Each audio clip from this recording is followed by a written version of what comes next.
Hello everyone, how are you? It is CBSE science classes class 9th और ये हमारा chapter number 5 है the fundamental unit of life, जिसको हम पहले शुरू कर चुके हैं और ये हमारा पार्ट नंबर 2 है। पिछले पार्ट में हमने जो हमारी सेल होती है उसकी खोज कैसे हुई, रॉबर्ट हुक ने कॉर्क स्लाइसेस में उसको खोजा था। फिर उसके बाद हमने माइक्रोस्कोप के बारे में पढ़ा और ओनियन की पील का हमने टेम्परेरी माउंट बनाकर देखा था कि आप कैसे एक स्लाइड बनाकर अपनी सेल्स को देख सकते हैं और ओनियन की पील में जो सेल्स होती हैं उनको आपने अच्छे से देखा था। So now we start from here, what are these structure. अब हम यहाँ से शुरू करने वाले हैं। These structure look similar to each other. हमने जो सेल्स देखी थी ओनियन पील की, उसी के बारे में यहाँ बात हो रही है कि ये जो स्ट्रक्चर होते हैं ये एक दूसरे के सिमिलर दिखाई देते हैं। सारी कोशिकाएं एक दूसरे के सिमिलर दिखाई देती हैं। Together they form a big structure like an onion bulb. और सभी साथ में मिलकर क्या करती हैं, एक बड़ा स्ट्रक्चर बनाती है जिसे हम क्या कहते हैं, ओनियन बल्ब कहते हैं। यानी कि ये सभी छोटी छोटी सेल्स मिलकर एक बड़े स्ट्रक्चर का निर्माण करती हैं।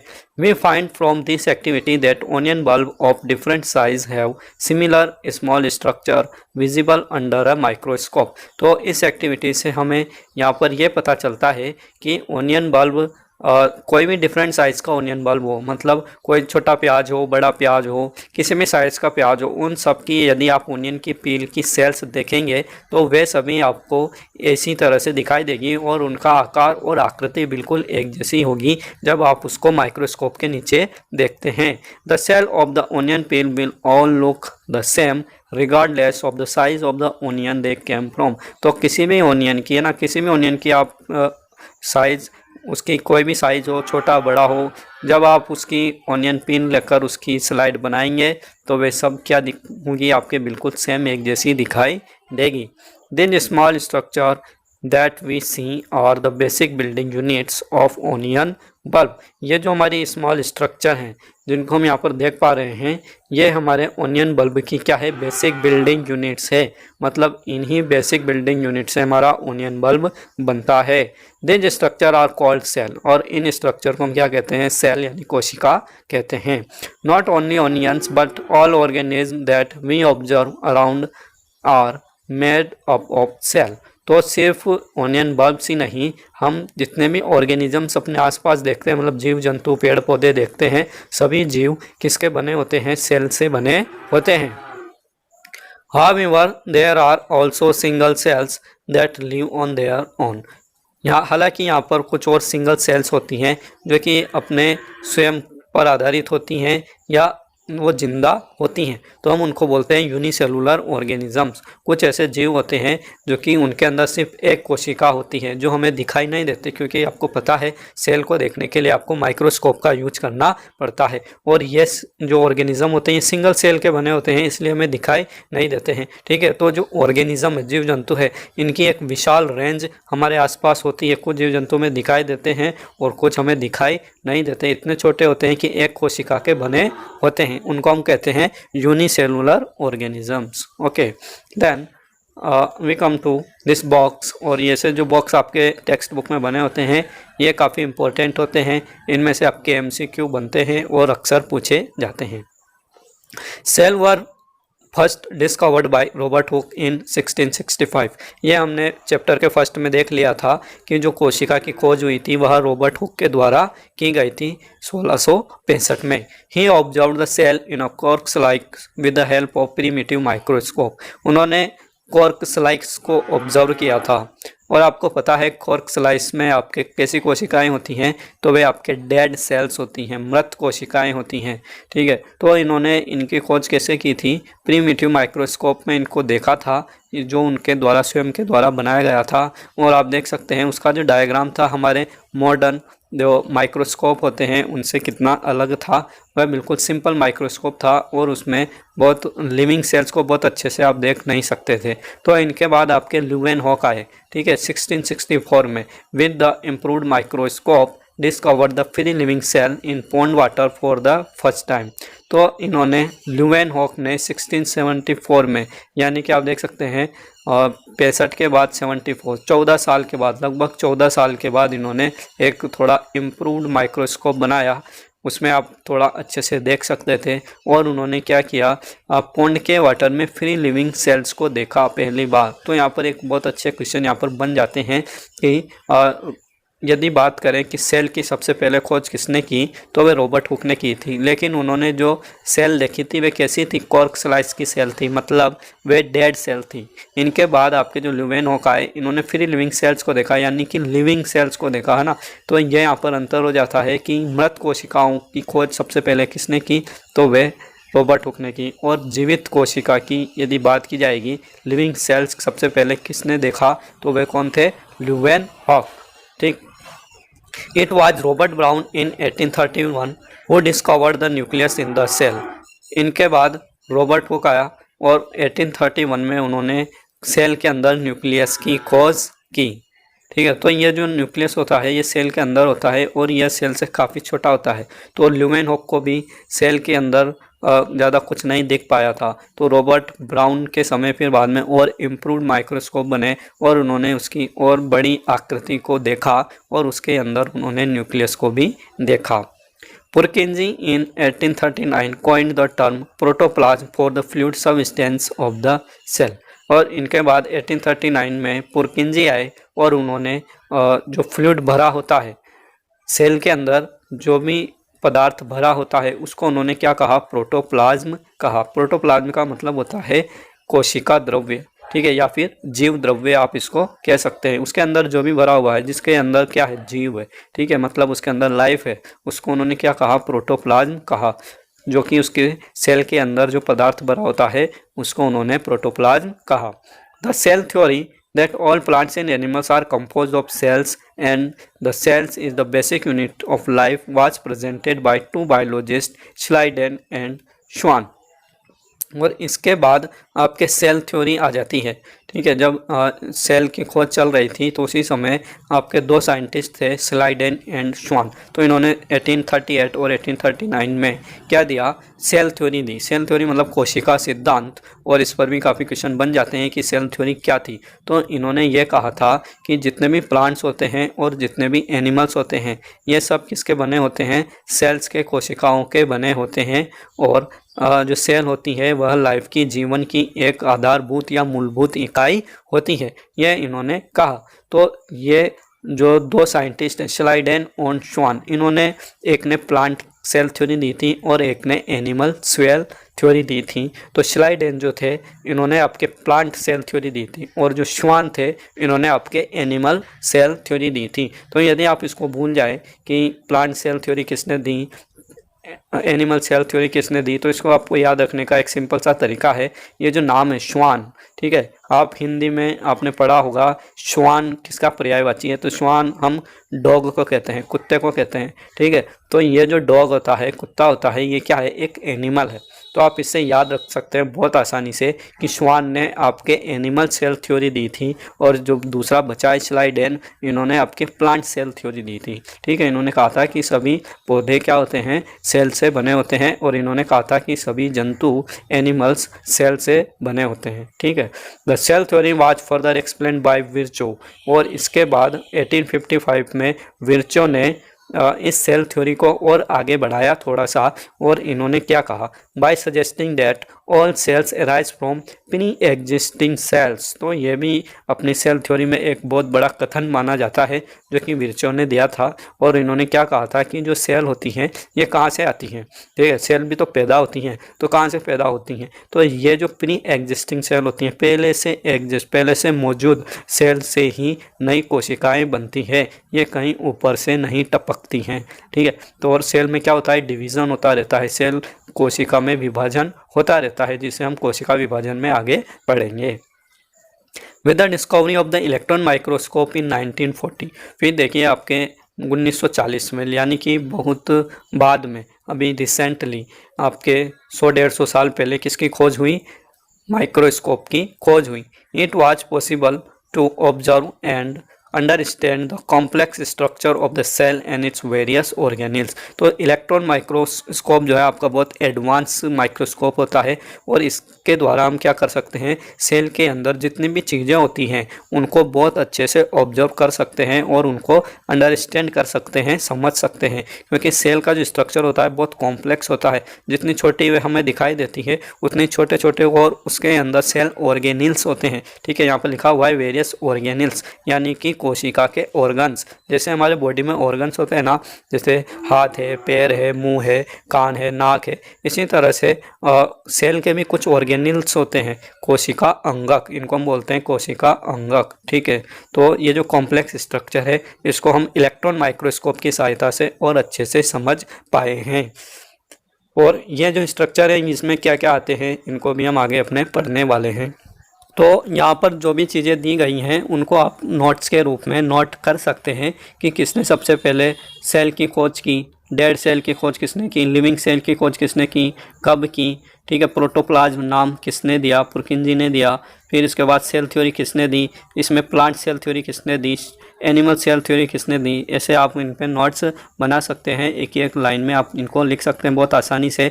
और जो ये एक स्टेटमेंट था कि all cells arise from pre existing cells, ये कथन किसने दिया था, तो ये विर्चो ने दिया था ना 1855 में। इसको भी आप नोट्स कर सकते हैं। तो इससे आपको क्या होगा, काफ़ी हेल्प मिलेगी। आप जो बाद में कॉम्पिटिटिव एग्ज़ाम्स फाइट करने वाले हैं आगे, तो उनमें आपको ऐसे क्वेश्चन बहुत पूछे जाते हैं, तो इनको आप ज़रूर नोट करके रखें और ज़रूर याद कर लें।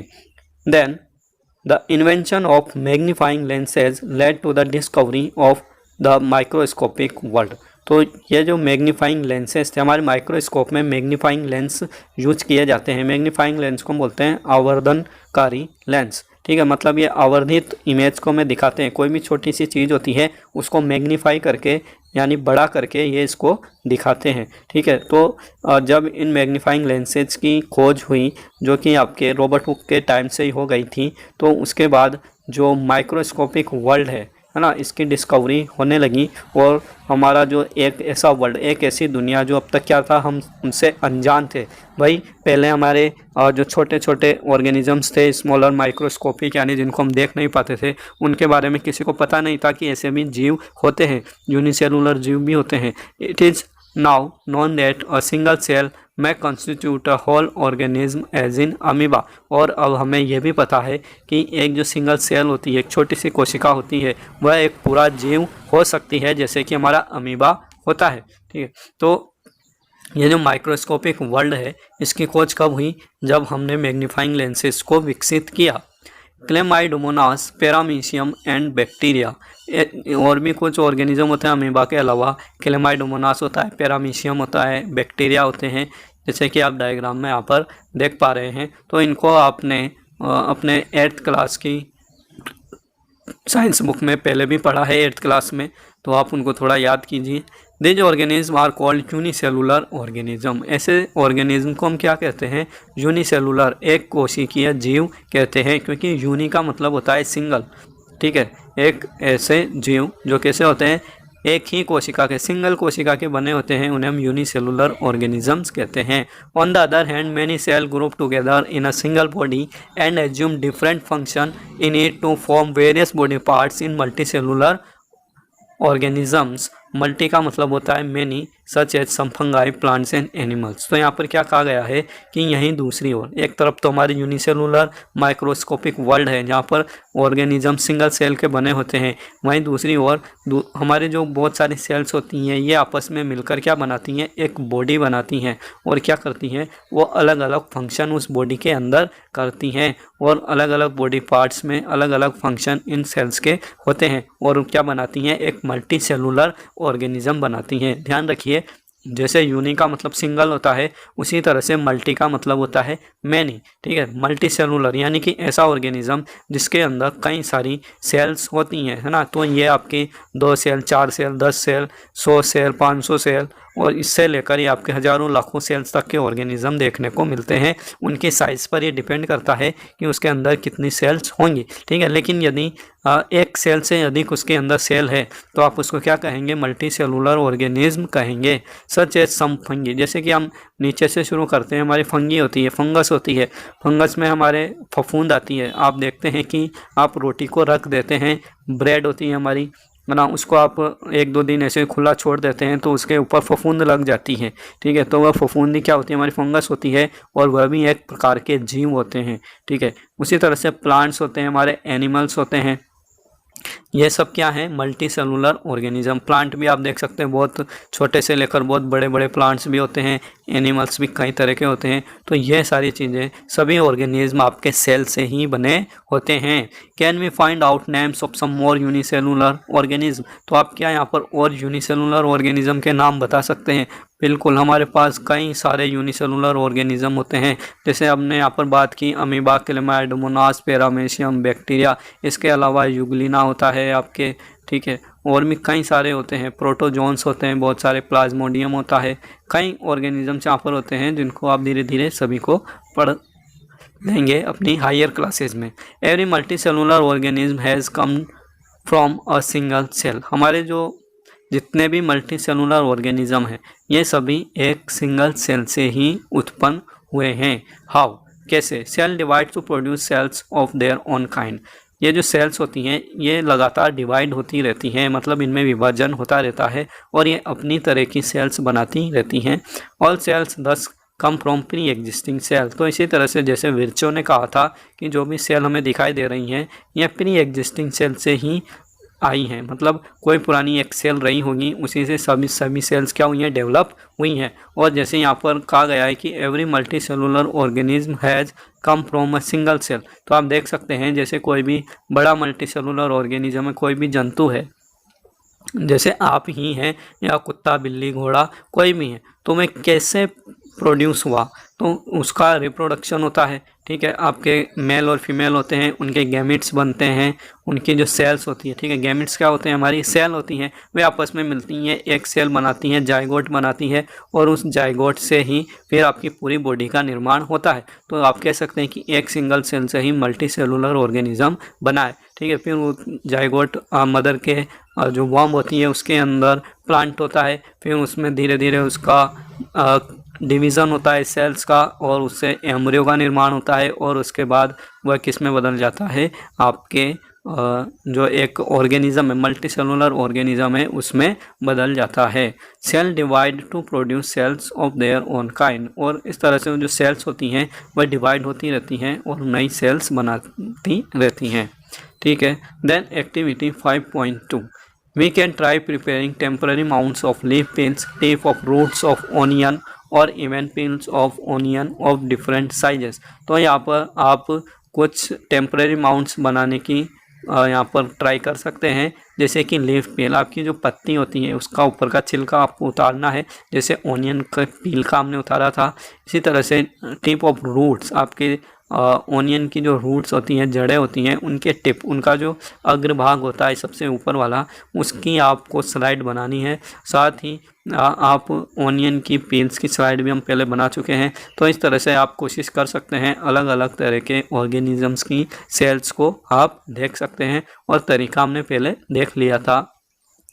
After performing the above activity, let us see what the answers to the following questions would be। तो जब आपने ये एक्टिविटीज़ कर ली, सेल्स की स्लाइड बनाकर देख ली, तो हम यहाँ पर इन क्वेश्चंस का आंसर दे सकते हैं। Do all cells look alike in terms of shape and size, क्या सभी कोशिकाएं एक जैसी दिखाई देती हैं? क्या उनकी आकृति और आकार सभी का एक जैसा होता है? Do all cell look alike in structure, क्या उनकी जो संरचना होती है वह भी एक जैसी होती है? Could we find different among cell from different parts of a plant body, क्या हम एक प्लांट बॉडी के अलग अलग पार्ट्स में अलग अलग तरह की सेल्स फाइंड कर सकते हैं? What similarities could be find, और उनमें क्या समानताएं आपको दिखाई देती हैं? तो इन क्वेश्चंस के आंसर हमारे ये होंगे कि सभी सेल्स क्या एक जैसी होती हैं आकार और आकृति में? तो ऐसा नहीं है, हर ऑर्गेनिजम्स की सेल्स क्या होती हैं, थोड़ी अलग अलग होती हैं। Do all cell look alike in structure, क्या उनकी संरचना एक जैसी होती है? तो ये बिल्कुल सही है, हमारे जो अलग अलग ऑर्गेनिजम्स होते हैं उनकी संरचना लगभग एक जैसी ही होती है। उनके अंदर जो सेल ऑर्गेनिल्स होते हैं लगभग एक जैसे ही होते हैं, किसी में एकाध कम ज़्यादा हो सकता है, बट उनका जो बेसिक स्ट्रक्चर होता है सबका एक जैसा ही होता है। ठीक है, यहाँ पर बात कर रहे हैं शेप एंड साइज की। आकार और आकृति अलग अलग हो सकती है लेकिन उनकी संरचना कैसी होती है, स्ट्रक्चर एक जैसा होता है। Could we find difference among cell from different parts of a plant body. एक ही प्लांट की बॉडी में आपको अलग अलग तरह की सेल्स भी देखने को मिलती हैं। वाट सिमिलरिटीज कुड वी फाइंड, और उनमें क्या सिमिलरिटीज होती हैं। तो यहाँ पर मैं बता दूं कि सभी प्लांट्स की सेल सभी एनिमल्स की सेल से थोड़ी अलग होती हैं एक तरीके से, और वह आपके डिफरेंस होता है सेल वॉल का प्रेजेंट होना, जो हम बाद में अभी आगे डिस्कस करने वाले हैं। Some organism can also have cells of different kinds. कुछ ऑर्गेनिजम्स में अलग अलग प्रकार की सेल्स भी पाई जाती हैं। Look at the following picture, और आप यहाँ पर नीचे फॉलोइंग पिक्चर्स में देख सकते हैं। In depict some cell from the human body. यहाँ पर ह्यूमन बॉडी की कुछ सेल्स को दिखाया गया है, जैसे कि आपके ये मसल सेल है, स्मूथ मसल्स है। आपकी जो मांसपेशियाँ होती हैं उसमें इस तरह की लंबी लंबी सेल्स होती हैं, और बीच में यहाँ पर एक न्यूक्लियस भी दिखाया गया है ब्लैक कलर का। फिर आपकी ये ब्लड सेल है, आपका जो ब्लड होता है रक्त खून, उसके अंदर भी आपके कई तरह की सेल्स होती हैं, जैसे कि रेड ब्लड सेल, लाल रक्त कणिकाएँ, वाइट ब्लड सेल्स, प्लेटलेट्स, इस तरह से इसमें अलग अलग तरह की सेल्स होती हैं।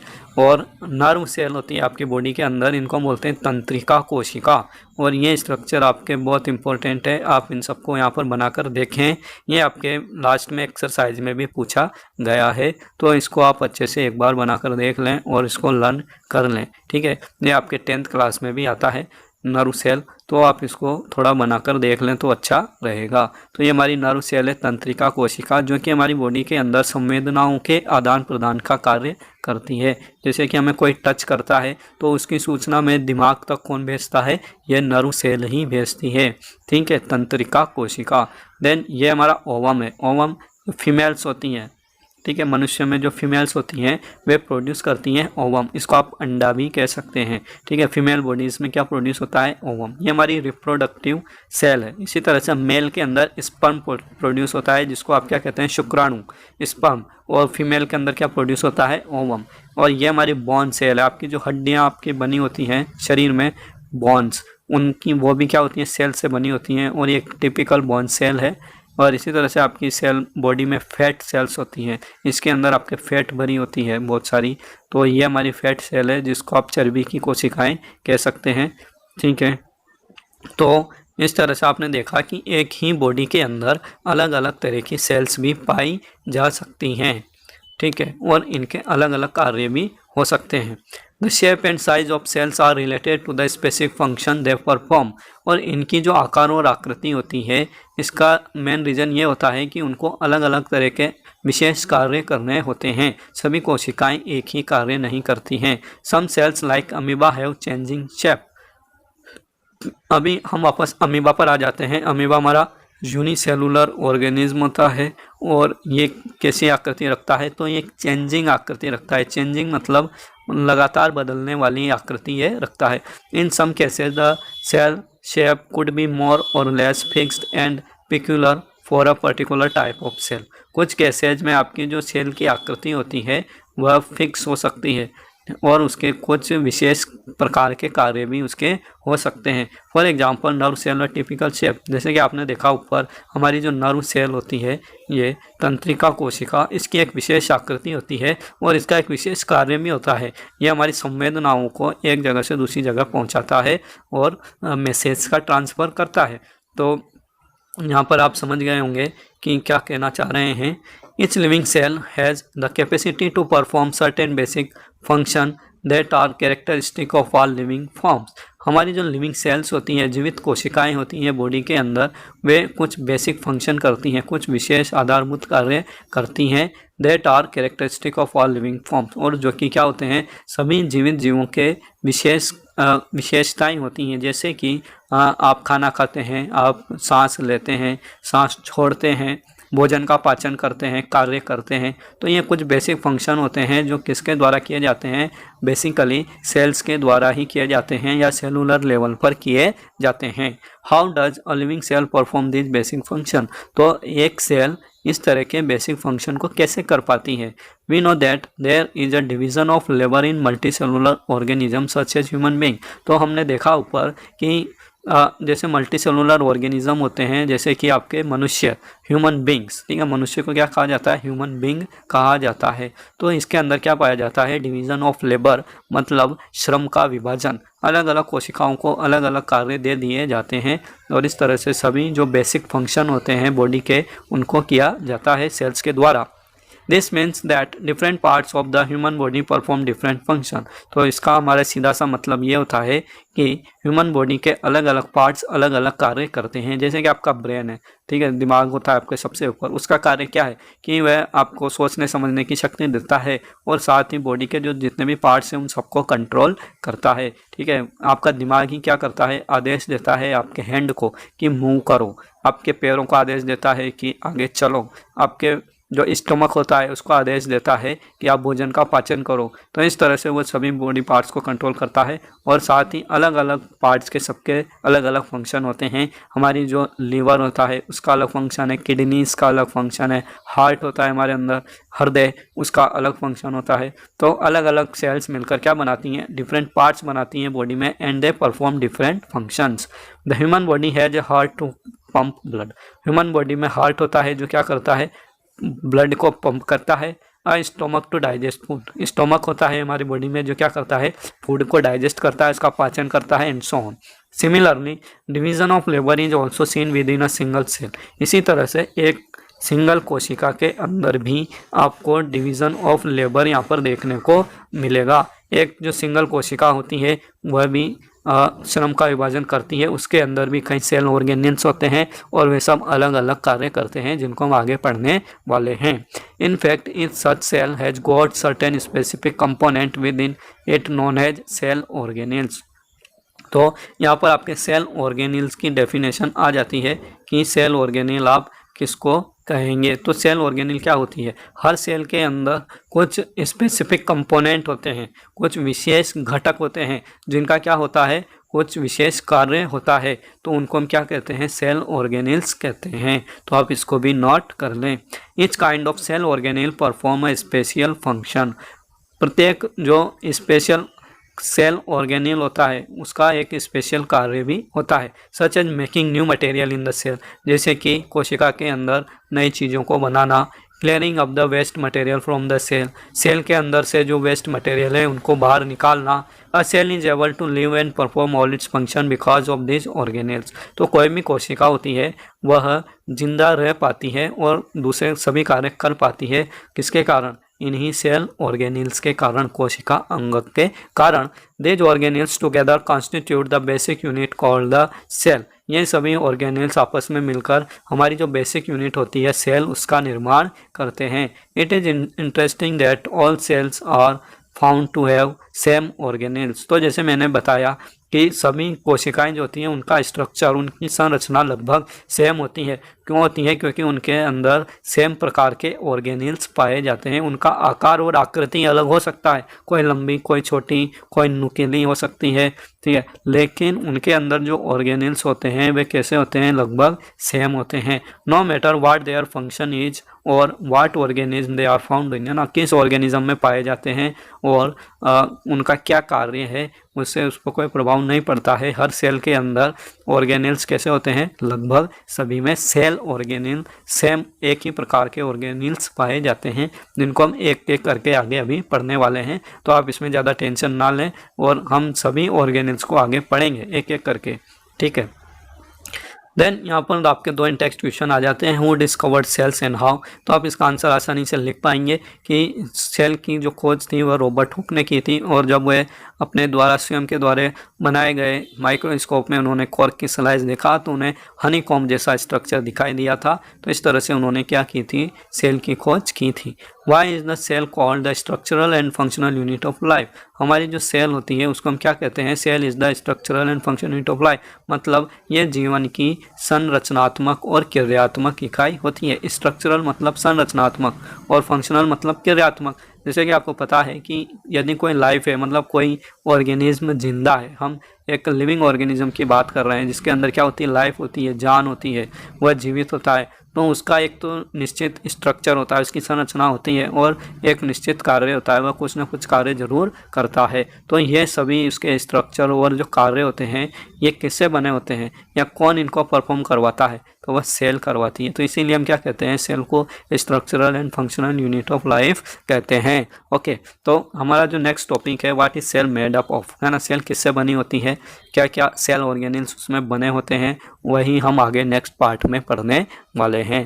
तो आप मेरे साथ बने रहिए। यदि आपने चैनल सब्सक्राइब नहीं किया है तो आप तुरंत सब्सक्राइब कर लें, बेल आइकन को दबा लें। मिलते हैं आपसे नेक्स्ट पार्ट में। Okay, thank you.